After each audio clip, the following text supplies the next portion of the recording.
What up, familia? It's your favorite Puerto Rican, Brooklyn, Philly, and I'm back with another message. It's a pretty cool day out here in Philly. The sun is shining. It's a little windy, but the sun is shining, I'm hearing, right?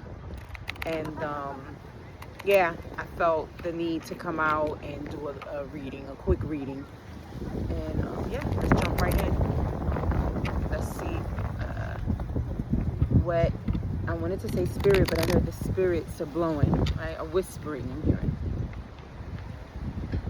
in the wind. Yeah, I'm hearing there's a message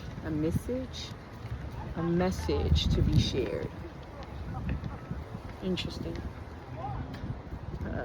I don't know, just shuffling the cards a little more. Right away, the first thing to come down is the Ten of Swords.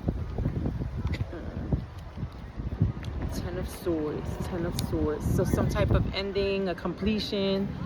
I'm hearing to a cycle. I just heard to a pattern, to a way of living, to a lifestyle. You came to the dead end, right? There was nowhere else to go, no further, nothing further needed, nothing further wanted, required. The Star, right? Something has been healed.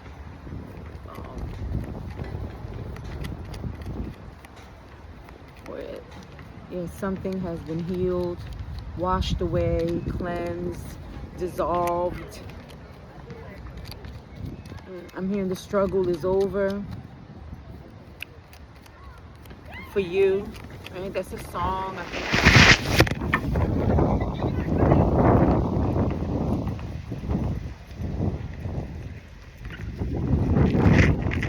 Gotta keep going. The struggle is over for you. I wanted to say Todd Tribbett, but it's not. It's I don't know why that's important, Spirit. Why do I need to mention who this artist is? Okay. I can't remember. Maybe you're unable to remember something, or maybe you're having a hard time remembering something, or maybe the point of it all is, and I just heard, and the point of it all. Is that Anthony Hamilton? So a lot of music. The Nine of Cups came in. That's your heart's desire. Right? Accolades, trophies, accomplishments. Right? So we got the Ten of Swords. Then we got the Star. Talking about some type of healing. Some type of struggle being over. And then we got the Nine of Cups. Heart's desire. Oh, wow. And now the Ten of Cups. Right?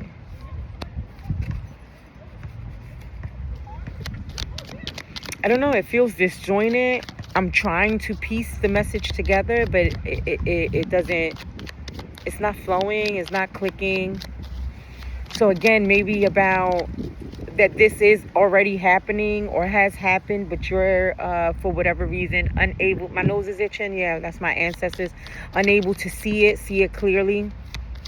Or see that there is this cycle that has been over, that you've done the adequate healing, right, with the star energy.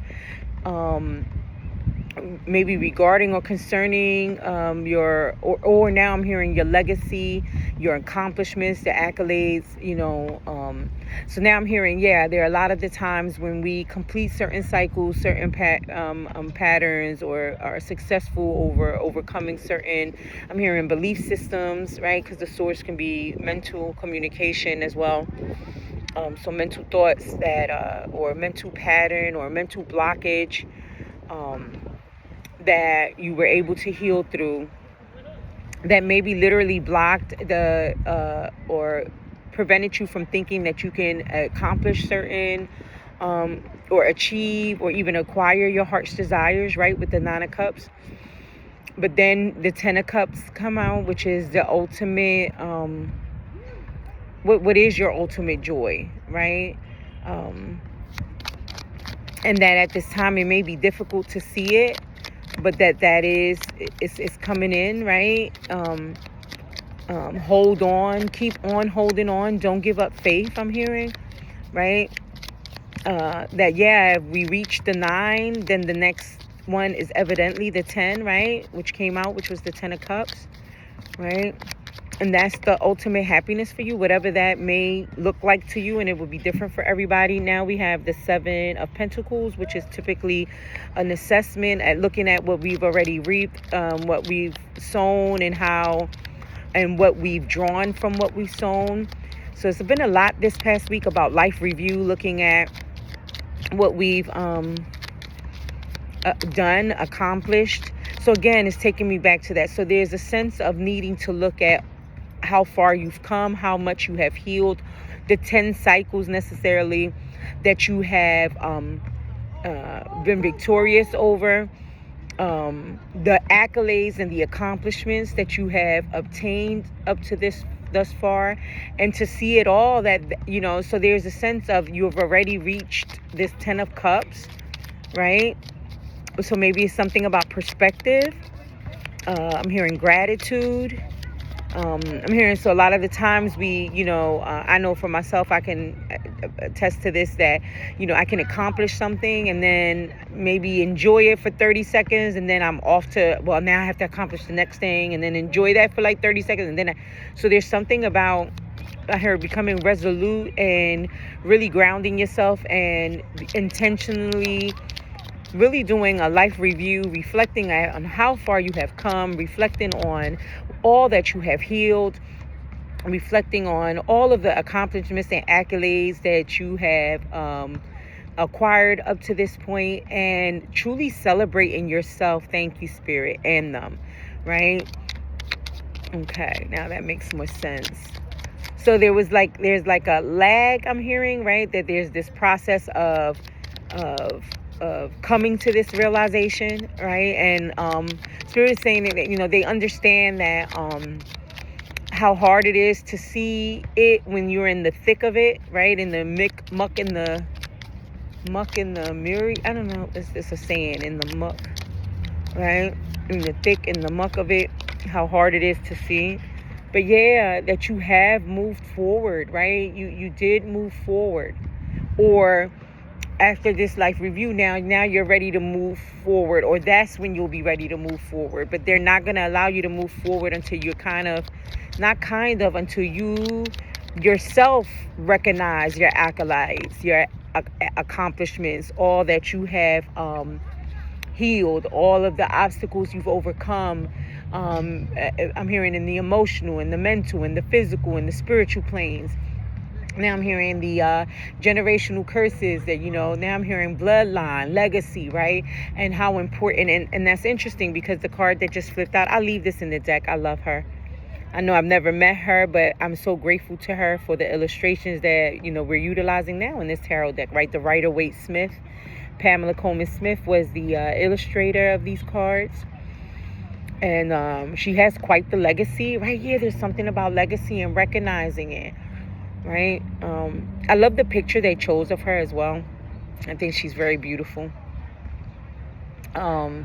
I don't know. And then you know, for some of you, you may feel like you resemble her. So now I'm hearing, you know, maybe like past life, or just if that doesn't resonate with you, you know, just you and yourself acknowledging, right?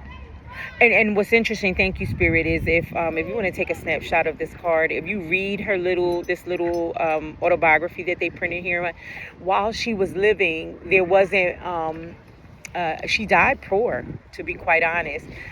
Think of the context of the time when she, it was 1897. I mean, here we are now in 2025, and we're fighting for women's rights and equal paying rights, and the right to not just be objectified, you know, fighting against misogyny and patriarchy and so on and so forth. I mean, the struggle continues. I'm hearing now women's suffrage and movement, and the suffragette movement. And you know, yesterday for Halloween, I was interestingly enough, I was led to be to depict Ruth Bader Ginsburg, right, who was a Supreme judge who was very much an advocate and very instrumental in women's rights, right? And changing the law to acknowledge us as human beings, I'm hearing. So that now I'm hearing the struggle is real, the fight is real for many, right? And again, I'm not trying to make this gender specific, but there are pinpointing women, right, like Ruth Bader Ginsburg, and now first Pamela Coleman Smith, and now her. But that, this is gender neutral, even as a male, that, right, because we talked about the bloodline, we talked about warfare, we talked about, if you believe in that, the generational curses, we talk about legacy, and the struggle, right? It is not easy when you are in the muck, in the mire, there you go, in the midst of all of this stuff. And then it's hard also to see, I don't know, was Pamela able to see that one day she would be revered? I'm hearing Paul Revere. I don't know. I had a little husky called Paul Revere. That's a rap song now too, but Paul Revere in history, right, that ran through the town. The Yankees are coming to be the one to sound the alarm, right? I mean, now I'm hearing Paul Revere. I guess they want to give a male gender specific. Maybe there's some man that's watching this to say, hey, what about the men that had to ride in the middle of the night on a horse from house to house, yelling to the top of their lungs, saying, the Yankees are coming. Now I'm hearing ring the alarm, right? That when you're the whistleblower, I'm hearing now, whistle down. That's from Bridgerton, I think, that show. Yeah, but even in Bridgerton, right, she was a woman and she had to write as an anonymous writer, right? That a lot of the times, a lot of the work that is being done, the important work, and now the wind is picking up. Now I'm seeing the willow tree and Pocahontas, right? That a lot of the work that is done, even the story of Pocahontas, right? I'm hearing the erasure of history or the covering of stuff, right? Or the glamorization of this instantaneous BS I'm hearing, because it's never instantaneous. There's typically hard work and long work that has been done to topple a system, a castle, a belief system, right? It usually does take a lot of hard work and perseverance and resilience, right? So not to give up, and not only not to give up because they said the struggle is over, but they want you to intentionally sit, just like most of us like to sit in the pity party. Is that what they say? Pity party. When we mess up, or think we messed up somehow, they want you to intentionally now sit in the bask in the glory of your accomplishment, that there isn't anything wrong with that there is something to acknowledging the hard work that you have done, the labor and the blood, sweat, and tears, the things that you have sacrificed both within yourself and externally for yourself, maybe your children or your family, your bloodline. I'm hearing that it is important, right? And will last long after your passing on this spiritual plane, right? Because again, here we are. This is 1897. We're talking about this beautiful young lady. And it's not just this deck, right? She has books and poetry and other illustrations she left behind. Not just to her, but her lineage, right? She's of Caribbean background. I forget. I don't want to make sure. Is it Haitian or Barbados? Or because I'm thinking of Shirley Chisholm at the same time. I do apologize. Again, another woman, another Harriet Tubman, another woman. Again, I'm not negating that it's not a male. I'm not trying to make this gender specific, but there is something about the legacy and the struggle. And then interestingly enough, prior to coming on here on my short feed, I got a couple of like shorts on video or YouTube of mothers who were crying about the food stamps being discontinued and the government shutdown, and how they are working mothers and they have children and they're scared, and how long they've struggled with working and receiving food stamps, and now to not get the food stamps, and how, I'm sorry, I'm getting a little emotional, how they've already, many of them, sacrificed meals and haven't eaten dinner for themselves so that their children can eat, and that was with the full-time job and the food stamps. Now without the food stamps they can't say. So there's something about spirit recognizing that kind of labor, that kind of resilience, that kind of sacrifice has not gone unseen by them, right? It has not been for naught, I'm hearing, right? It has not been in vain. And so whatever accomplishment, whatever healing, whatever, to celebrate it, to acknowledge it, I'm hearing to relish in it, right? And that is okay.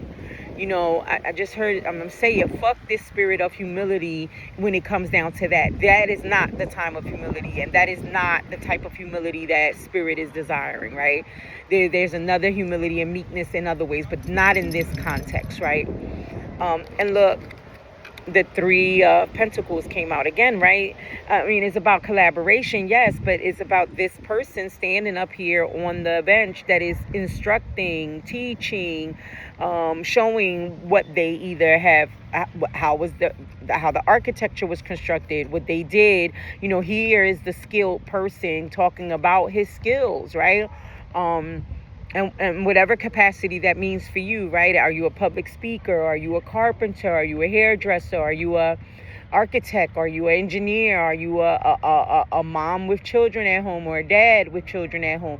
Whatever it took your skill, your tenacity, your knowledge, and yes, don't belittle it, right? Actually, and again, now they're going back to like something that would be demeaned by society, like being a stay-at-home dad or a stay-at-home mom, that might not look of significance or of stature in any way to society, but spirit is acknowledging it and wants you to acknowledge it. Spirit is saying, don't you belittle it, right? And now I'm hearing transferable skills, right? One of the classes I used to teach in my 20s to young men under the age of 25 was they would come so that I can give them on classes on resume writing, on how to dress, business attire, how to interview skills.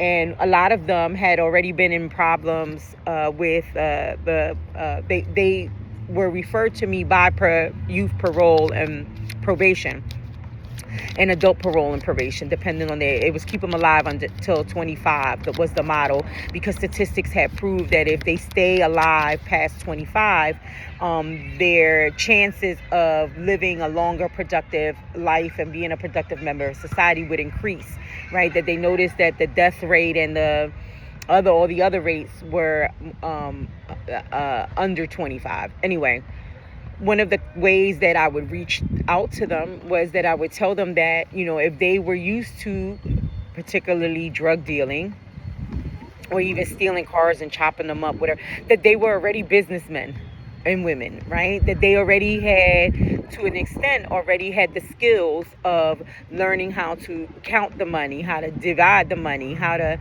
if they were drug dealers and they were overseers over corners, they had to, for an example, divide the corner into shifts, and hire supervisors that would hire that shift, and then the workers that would roll out the shift, and then they would have to be responsible for collecting the money, distributing the goods.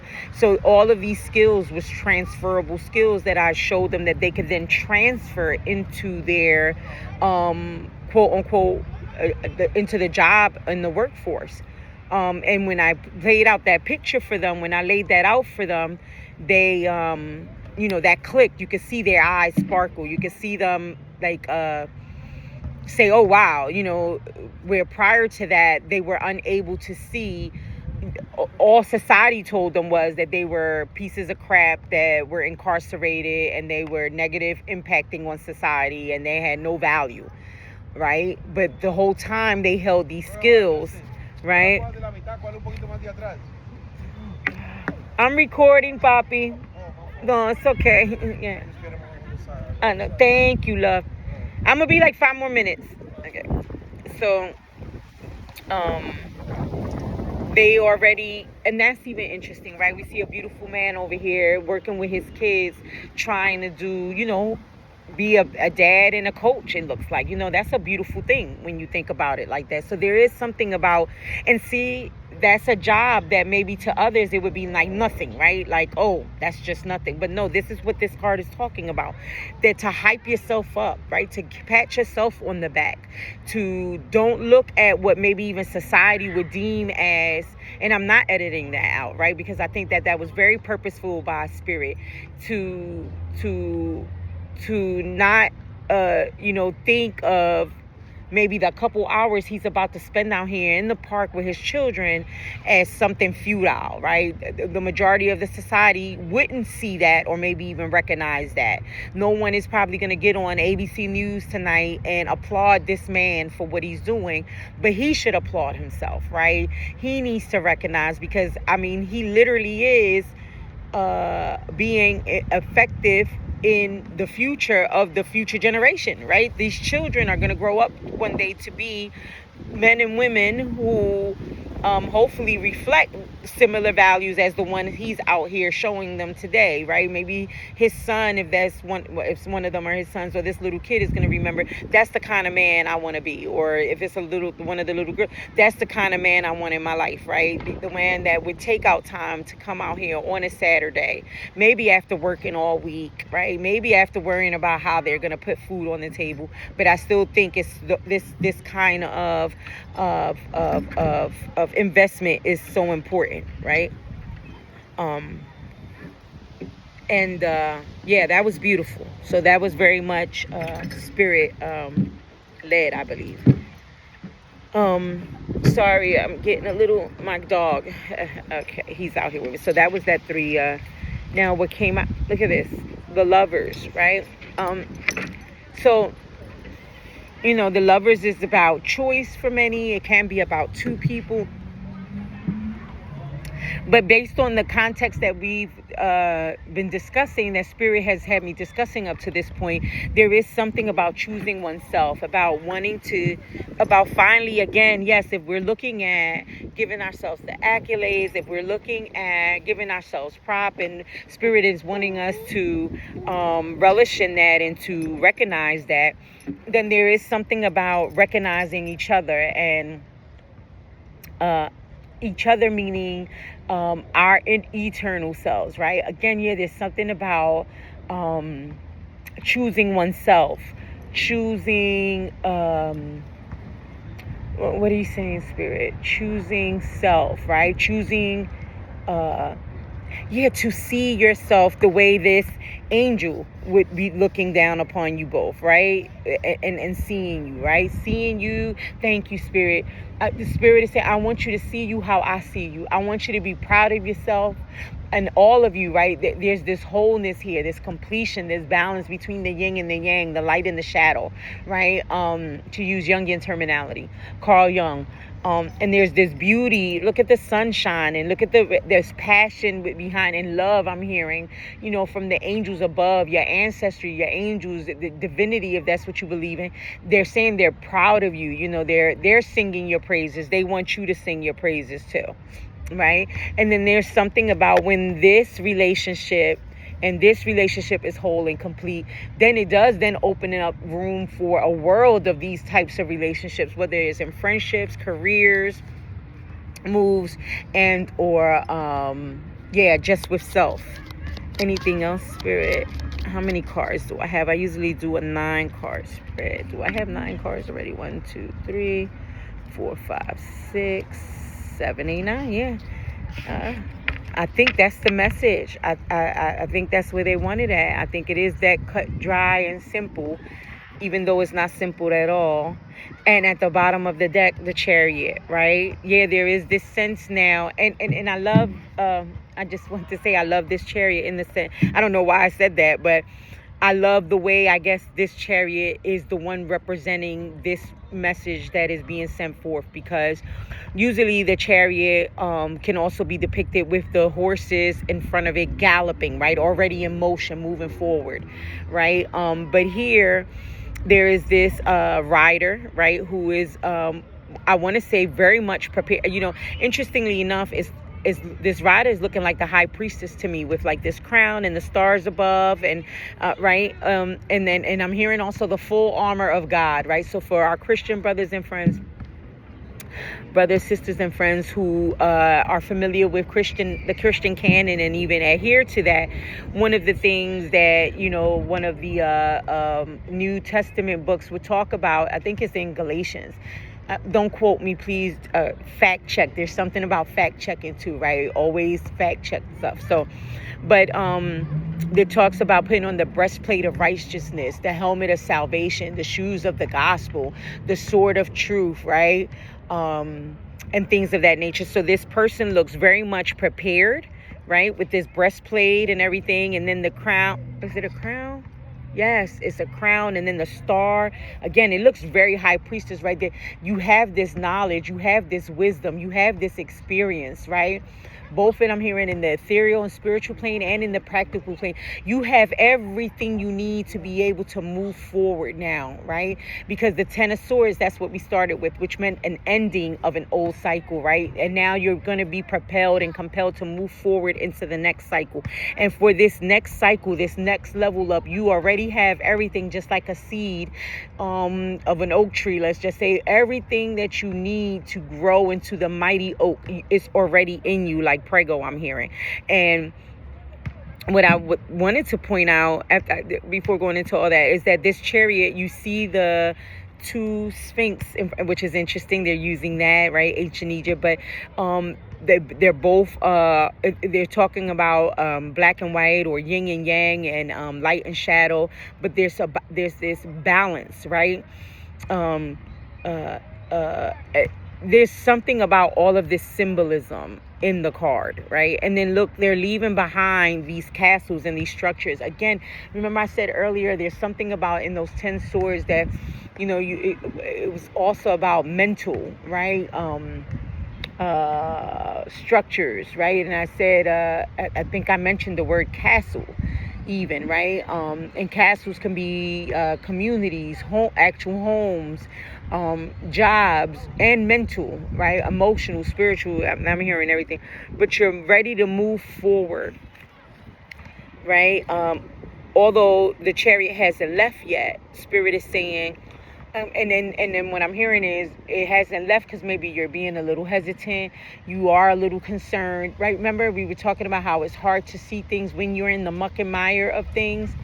So when you're in the muck and mire of things, and then Spirit was pointing out how they want you to see, the skills as transferable skills that you already had. So when we don't think we're ready, when we don't think we have everything we have, we will stay in like that, not stuck position, but in that pause position, right?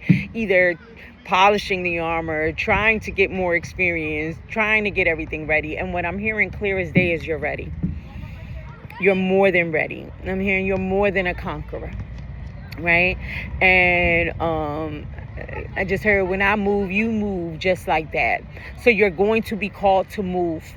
Pay attention, listen to your intuition, and when you get the signal, I just heard when the alarm is sound, you will hear it clear as day.